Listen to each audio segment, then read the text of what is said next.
We live in an era where daily life often feels like a machine tearing itself apart. You watch the market fluctuate with your savings. You worry about a passing comment damaging your reputation. You lie awake dreading a sudden diagnosis or a random accident on the highway.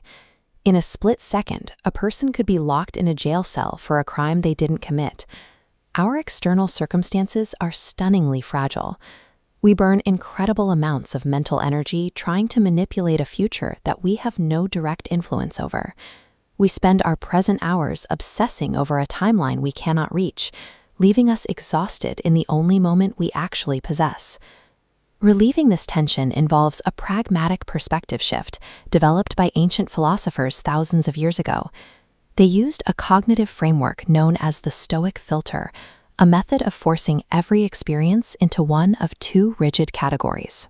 In this diagram, the left side is the uncontrollable: wealth, others' opinions, and bodily health. The right side is the controllable, a narrow list of just your internal reaction and literal next step. By deleting the uncontrollable, focus shifts entirely to the center.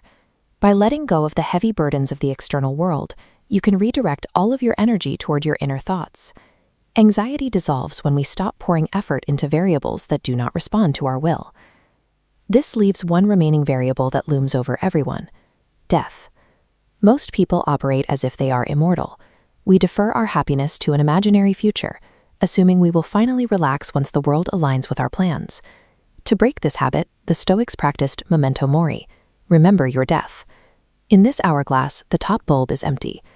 The Stoics suggest imagining your life has ended, that you are, for all intents and purposes, already dead. From that baseline, look at the glowing sand at the bottom. Every single hour you experience right now is a bonus round. Every new day you wake up is living on borrowed time. This fixation on mortality generates a sense of relief.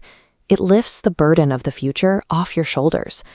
Accepting your mortality removes the weight of future expectations, leaving the current day as a gift.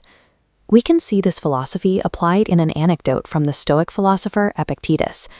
Imagine being told you only have 2 hours left to live, and those final 2 hours happen to fall exactly during your scheduled dinner time. While many would spend that time in panic, Epictetus suggests a different path. He would sit down and eat his meal. The reasoning is simple. Since we cannot negotiate with death's arrival, we may as well finish the task we have already started. This creates a mental protocol for when anxiety strikes. Release the uncontrollable, view the day as a bonus, and ask, what's the next step? Executing that next step provides a concrete point of focus that leaves no room for existential dread. Control exists in the choice to master the exact moment you are in right now.